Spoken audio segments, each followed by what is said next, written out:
Fact की कहानी। सुमित, तुम्हारे लिए कौन से पापड़ लेकर आऊं? मैं तो एक ही पापड़ खाता हूँ भाभी, मजेदार पापड़।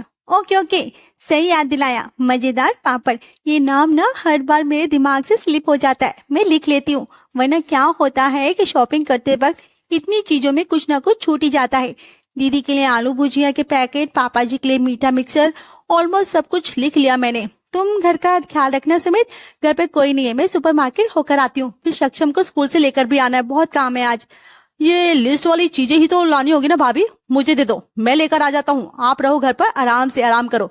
अरे आराम नहीं कर सकती सुमित, घर की गृहिणी का काम सिर्फ रसोई में खाना बनाना नहीं होता, सबकी पसंद नापसंद का ध्यान रखना भी होता है।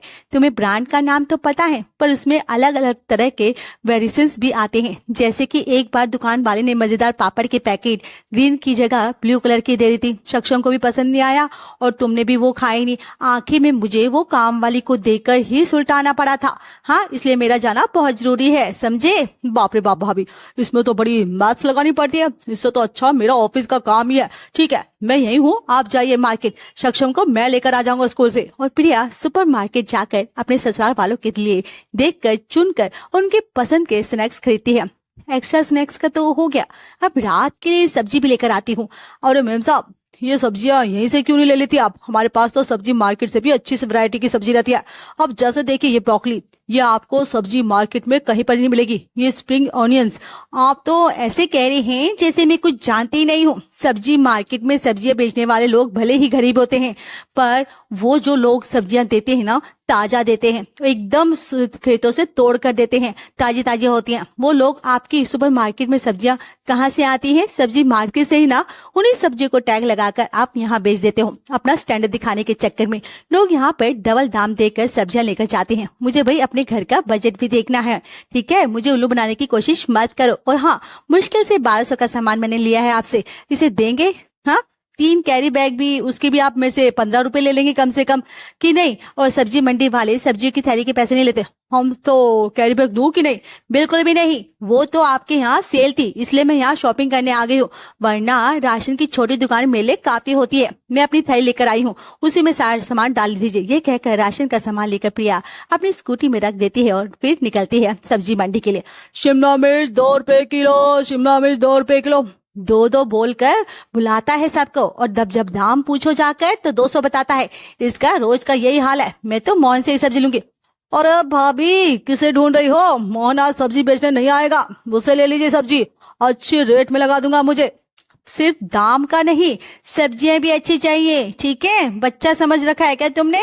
हाँ, चक्कर में तुमसे पक्की पक्की सब्जियां ले गई ना, तो खाने में किसी को टेस्ट नहीं आएगा और फिर मेरे घर में तांडव शुरू।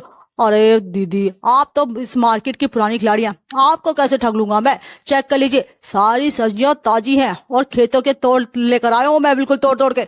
ठीक है, दे दीजिए। प्रिया सब्जी खरीद लेती है। इतनी सब्जी दी है भैया, अलग से अदरक और मिर्च भी दीजिए। एक तो सारी सब्जियों के अलग अलग दाम कम करवाए आपने, फिर सबका मिलाकर आपने लास्ट में भी दाम कम करवाया, ये नहीं चलेगा भैया। अरे भाई भाभी, एक तो हरी मिर्च मांग रही है दीदी, आप अब कस्टमर बनूंगी तो पक्का ही बनूंगी ना, तो रेगुलर कस्टमर बनवाना है तो अदरक और हरी मिर्च तो देनी ही पड़ेगी भैया। और सारा सामान लेकर प्रिया पहुंचती है अपने घर और दोपहर का खाना करती है तैयार। अरे बहू, ये तू दाल लेकर आना थोड़ी सी। हे भगवान, 3 कटोरी दाल खा चुकी है मम्मी जी, ये मेरे हिस्से की है। तो चलो कोई बात नहीं, देनी पड़ेगी लगता है। और अपने हिस्से की आखिरी कटोरी दाल भी प्रिया जाकर सुजाता को देती है। तभी अमित कहता है, तुम्हारे खाना क्या तो कोई जवाब ही नहीं है प्रिया। दुकान के पास बहुत सारे भोजनालय हैं जहाँ पर टेस्टी से टेस्टी खाना किफायती दामों में मिल जाता है, पर वह खाना तुम्हारे हाथ के खाने के स्वाद को कभी भी मात नहीं दे सकता। Thank you so much. इसी बात पर एक परांठा मेरी तरफ से। हाँ ठीक है। अरे परांठा नहीं, मुझे तो तुम दाल लाकर दे दो। सब्जी लेकर आती हो ना। अरे अब वो सब्जी नहीं खा रहा है तो उसे क्यों दे रही है? दाल दे दे उसे, जा। वो तो मैं दे देती मम्मी, पर वो खत्म हो गई है, इसलिए मैं। हाँ, शादी को 7 साल हो गए तेरे, अभी तक तुझे लोगों की खुराक का अंदाजा नहीं है बहू। हाँ, कसम से। आज तो मैं थी तो काम चल गया, पर किसी और के आगे तू खाने में 19-20 करेगी ना तो दिक्कत होगी। मैं तो वैसे भी बहुत कम खाती हूँ, पर सभी की खुराक की कम नहीं होती क्या? आगे से पूरा ध्यान रखूंगी मम्मी जी। और कुछ इस तरह दोपहर का खाना पूरा होता है। प्रिया किचन में जाती है और जो भी बचा कुचा होता है वही लेकर बैठ जाती है और अपना पेट भर लेती है। ऐसे ही शाम के इस वक्त सभी की चाय, भैया की कॉफी, दीदी के लिए रस, भैया के लिए भुजिया, सभी की पसंद के हिसाब से शाम का नाश्ता लेकर प्रिया हॉल में पहुंचती है। अरे कौन सी भुजिया खा रहा है बेटा तू? जरा मुझे भी तो टेस्ट करवा। एक बार खाकर देखो मम्मी, मन खुश ना हो जाए तो मेरा नाम भी सुमित नहीं, ऐसे ही कुछ भी नहीं खा लेता मैं। हाँ भुजिया खाकर सुजाता का तो मुंह ही खुल जाता है। घर पर कुछ लाती है तो सभी को दिया करना बहू, जा। हाँ ठीक है, मेले भी लेकर आ। हाँ भाभी, थोड़ी सी भुजिया मेले भी। अरे भाई, तो मैंने कौन सा पाप किया भाई? भुजिया के साथ ना थोड़े चिप्स भी ले आना बेटा।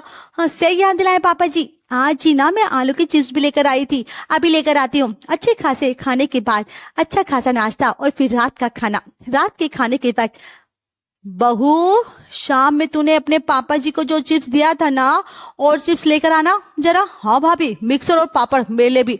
हाँ अभी लेकर आई भैया। मैं बहुत सारी वैरायटी के ना मिक्सर भी लेकर आई हूँ, मैं वो लेकर आती हूँ मम्मी जी। वो क्या है ना, चिप्स खत्म हो गया। सभी उंगलियां चाट चाट कर खाना खा रहे थे और प्रिया खुले दिल से सभी को खाना खिला रही थी। रात का सारा काम निपटा कर प्रिया अपने कमरे में जाती है और दीवार को देखकर खुद ही खुद मुस्कुराती रहती है। क्या बात है मोहतरमा, ऐसी भी क्या खुशी है कि खुद ही खुद में मुस्कुरा रही हो?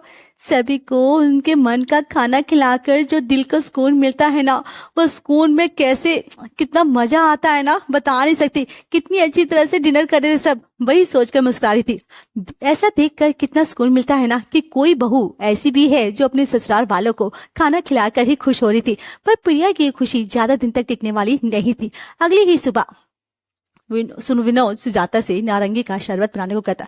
अरे कहाँ है फ्रिज में? नारंगी पूरी फ्रिज छान ली है मैंने, ना डाइनिंग टेबल पर है ना अंदर है। पता नहीं बहू किस हिसाब से सामान लेकर आती है, सामान आते ही खत्म हो जाता है। कल मैंने चिप्स मांगा तो चिप्स नहीं था। जो चीज मांग लो ना वो इस घर में निपटी हुई रहती है। छोड़िए, टमाटर का सूप बनाकर लेकर आती हूँ आपको, ठीक है? सुजाता विनोद के लिए सूप लेकर आती है कि उसी वक्त पड़ोसन सुषमा भी वहां पर आ जाती है। अपनी सहेली को देखकर सुजाता उसके साथ वहीं पर जम जाती है। तू केले की चिप्स की बात करी थी ना, कभी परवल के चिप्स के बारे में सुना है तूने? अरे मेरी बहू लेकर आई थी सुषमा, तू एक बार खा कर देख प्रिया को। वो ना परवल के चिप्स जो तू लेकर आई थी ना, वो लेकर आना बेटा। मैं वो क्या कह रही थी मम्मी जी कि मैं ना कुछ पापड़ बनाकर लाती हूँ। क्या? ये पापड़ ना कोई नॉर्मल पापड़ नहीं, आंटी जी बदल देना बात बहू की ना। हे भगवान, लगता है चिप्स खत्म हो गए। पता नहीं क्या लेकर आती है, कैसा राशन लेकर आती है। लगता है 50-100 ग्राम से ऊपर लेकर आती है। जैसे ही सुषमा अपने घर जाती है, सुजाता तो दाना पानी लेकर अपनी बहू पर चढ़ जाती है। महीने के 25,000 तेरे हाथ में रखता है मेरा बेटा, और ये खाना लाती है तू? हाँ, हम सब के लिए कि एक बार के बाद दोबारा अगर कोई हाथ आगे कर दे तो परोसने के लिए सामान ही नहीं होता तेरे रसोई में। अरे क्या करती है तू इतने पैसों का? इतनी बचत करके कहाँ जाएगी बहू तू? है ऐसी भी क्या कंजूसी है, और वह भी रसोई में?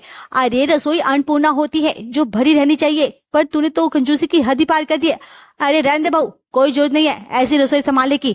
मेरा अमित है, मेरा शर्मन कुमार, वो देख लेगा रसोई। अमित, आज से रसोई में क्या आएगा क्या नहीं आएगा वो जिम्मेदारी तेरी, ठीक है?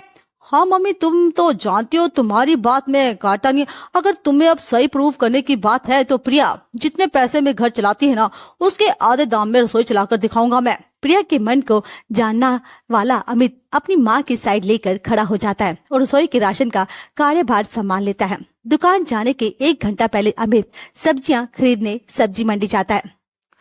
कितनी स्मार्ट है ना मम्मी, क्या सब्जी लानी है वह पहले ही मुझे लिखकर दे दी। बेचारी प्रिया सोच रही होगी कि मैं उल्टी से उल्टी सब्जी लेकर आ जाऊंगा। अरे भैया, ये फूल गोभी, ये पत्ता गोभी, ये मूली और गाजर पैक करके दे दो। हाँ ठीक है।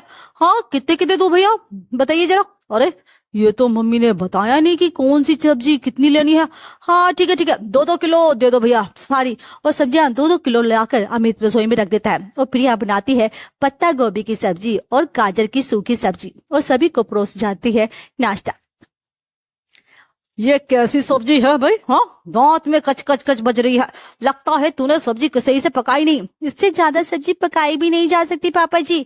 पकी हुई सब्जी लेकर आएंगे तो आपके सुपर तो वो क्या है ना मम्मी जी, मैदान में सिपाही को तारने के पहले उसकी काबिलियत देखनी चाहिए ना। पर आपने तो बस मुझे हराने के लिए अमित जी के हाथ में रसोई दे दी। अब उन्हें ये भी तो नहीं पता कि ऐसे ही उठाकर सब्जी नहीं लाई जाती।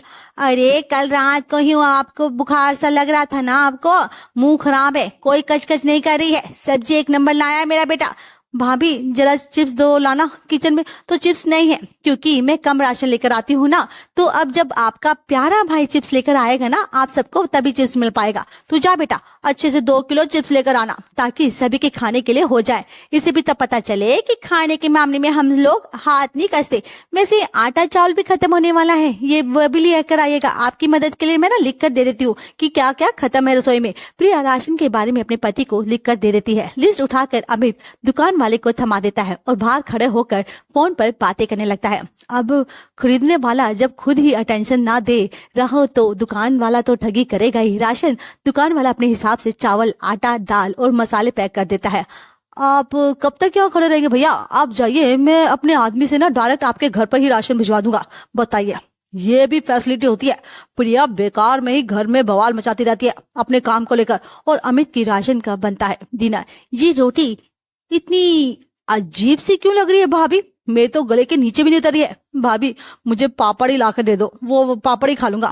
प्रिया अपने प्यारे देवर के लिए पापड़ सेक कर लाती है, पर ये वो पापड़ नहीं था जो सुमित को पसंद था। इसलिए वो बिना डिनर किए अपने कमरे में चला गया सोने। इन सब्जियों में तो स्वाद ही नहीं आ रहा है मम्मी। भाभी पता नहीं कौन से मसाले डाले हैं, मुझसे तो खाना भी अंदर नहीं जा रहा है। पेट भर भर कर एक्स्ट्रा मांग मांग कर खाने वाला लोग आज बिना खाए अपने कमरे में चुपचाप चले जा रहे थे। अगली ही सुबह अलग अलग वैरायटी के फ्रूट्स, फिर से सब्जी मंडी से सब्जियां, सभी के लिए बहुत सारा नाश्ता सब लाकर अमित रसोई में रख देता है। पर आज बात यह थी कि रसोई में राशन तो बहुत था पर खाने को कोई तैयार नहीं था।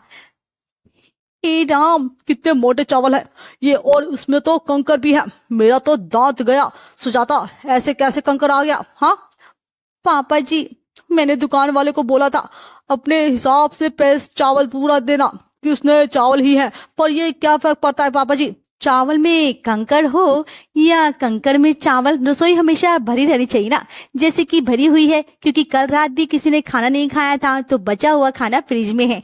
आज का नाश्ता भी किसी ने के हलक के नीचे नहीं उतरा और दोपहर में तो फिर से लग रहा है कि कोई खाना ही नहीं चाह रहा था। जितना बनाती हूँ ना उसके 1/4 चावल बनाया था मैंने, फिर भी लगता है बच ही जाएंगे। सच में अमित जी, आपके हाथों में ना बरकत तो है। एक बार जो चीज लाई आपने वो खत्म होने का नाम नहीं ले रखी है। इसी तरह निकल रहे थे दिन और रसोई से ज्यादा सब्जी मंडी लगने लगी थी। फ्रिज के अंदर सब्जियां, स्लैब पर सब्जियां, फर्श पर सब्जियां, रसोई के छज्जे तक में चिप्स और मिक्सर के पैकेट्स थे। खुले हुए पैकेट्स में अब हवा लगने लगी थी। बिस्किट में फंगस आ चुका था क्योंकि कोई कुछ भी खाने को तैयार ही नहीं था। इस ड्रामे को चलते चलते पूरा 1 महीना बीत चुका था कि रात को विनोद सुजाता से कहता है, बेकार में क्यों ड्रामा मचा रखा है तुमने सुजाता जी? ऐसे कैसे क्या दिमाग चलाया आपने कि घर में किसी के हलक के नीचे खाना भी नहीं उतर रहा है? घर की गृहिणी खुश रहनी चाहिए। प्रिया से रसोई का काम छीन कर अच्छा नहीं किया आपने। इस मसले को अभी की अभी खत्म कीजिए। मैं जाके बोलो उसे। मैं नहीं जाने वाली, मैं झुकने वाली भी नहीं हूँ। अगली सुबह सभी उदास चेहरों के साथ अपने कमरों से बाहर आते हैं, पर कोई भी ना नाश्ता मांगता है न चाय। भैया, रसोई में इतनी सब्जियां हो गई हैं कि चारों तरफ मक्खियां भिनभिना रही है। वो मक्खी पर भी घर घूम रही है। पूरे घर में क्या मचा रखा है? वो बुलाइए ना किसी को, हमारी तबीयत खराब हो जाएगी। किसी को बुलाकर इनसे साइड करवाइए ना प्लीज भैया। हामिद एक सब्जी वाले को लेकर आता है। ये कचरा हम नहीं लेकर जाने वाले भैया। ये तो घर के अंदर ही सुपरमार्केट खोल दिया आपने। लगाइए इस पर 80% का डिस्काउंट और सेल लगा दीजिए, वरना ये सामान तो बिकने से रहा। हाँ बताइए, मैं लगा दूंगा 80 रुपए का। लगाइए। अच्छा, तुझे चूना लगाने के मेरा पति ही मिला है क्या? इस सामान पर 30% पर डिस्काउंट में बेच कर दिखाऊंगी मैं तुझे। रसोई में अब से आपको संभालने की जरूरत नहीं है अमित जी, क्योंकि मैं राशन की इतनी बर्बादी और पैसे का इतना नुकसान नहीं देख सकती। चाहे कुछ भी हो जाए, अपनी जुबान से तो आप कुछ बोलने से रहे। मम्मी जी पर अपने घर की रसोई को बर्बाद होता नहीं देख सकती। यस भाभी, वी वांट यू बैक। गाड़ी निकालिए देवर जी, पहले इस एक्स्ट्रा सामान को बेच कर आते हैं। और जिस राशन वाले ने अमित को ठगा था, प्रिया उसी की दुकान में वापस जाकर उस राशन को रिटर्न कर देती है। मेरा लाया राशन जल्द ही इसलिए खत्म हो जाता था मम्मी जी, क्योंकि मैं वही लाती थी जो सबको खाना पसंद होता था। किसी एक को दिया तो बाकी सबने मांग लिया। आसपास वाले आए मेहमान आए, सभी को मेरा लाया नाश्ता पसंद आता था। सब्जी मैं जब भी लाती थी देख कर लाती थी, मसाले भी उस हिसाब से लाती थी जिन मसालों का टेस्ट आप सबकी जुबान पर पड़ा हुआ होता है। इसी तरह मैं दुकानदार को जाकर लिस्ट थमा देती थी। ना तो वो कंकड़ वाले चावल और डुप्लीकेट आटा लेता था और ना मैं लेती थी उससे। समझ आई मम्मी जी कि आपकी शॉपिंग एक आर्ट है, सब्जियां लेना एक कला है। खाना इसलिए खत्म नहीं हो रहा था क्योंकि मैं कम बना रही थी, खाना इसलिए खत्म हो रहा था क्योंकि उसमें स्वाद था। पर आपने तो बिना कुछ सोचे समझे मुझे गलत साबित कर दिया। अब देख लिया ना क्या हुआ जब कोई आपके श्रवण बेटे के हाथ में गई किसी का आइडिया था। ये 1 महीने में 2 किलो वजन कम हो गया है ना माँ? हाँ तो हाँ, तेरी माँ का था और किसका था?